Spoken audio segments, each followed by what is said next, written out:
তাজমহলের পাথর দেখেছ, দেখিয়াছ তার প্রাণ, অন্তরে তার মমতাজ নারী, বাহিরেতে শাহজাহান।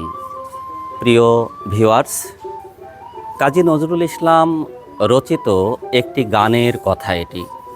তিনি তার গানের মধ্যে তাজমহলকে প্রতীকী অর্থে ব্যবহার করে নারী পুরুষের গভীর প্রেম ও সম্পর্কের বর্ণনা করেছেন।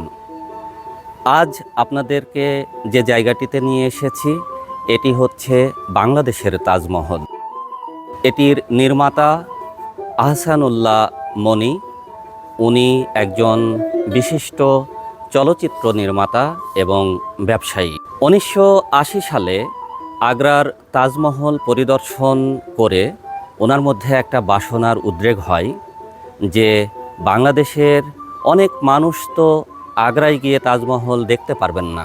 বিশ্বের যে সপ্তাশ্চর্যের একটি আশ্চর্য হচ্ছে তাজমহল।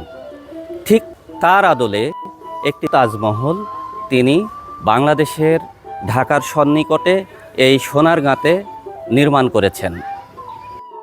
2003 সালে কাজ শুরু করেছিলেন, 2008 সালে এটি জনসাধারণের জন্য উন্মুক্ত করে দেন। আপনাদেরকে একটু ঘুরিয়ে ঘুরিয়ে দেখাই।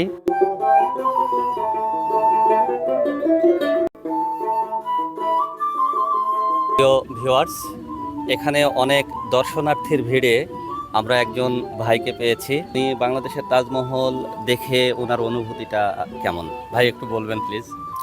আসসালামু আলাইকুম প্রিয় দেশবাসী।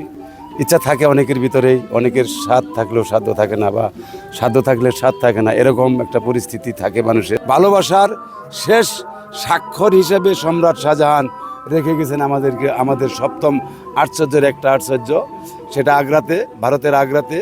আর বাংলাদেশে আমরা নারায়ণগঞ্জের সোনারগাঁ থানার ভিতরে আমাদের শাশ্বত ভালোবাসা সমগ্র পৃথিবীর মানুষের মাঝে জেগে থাক, বেঁচে থাক, এই প্রত্যাশা। আসসালামু আলাইকুম।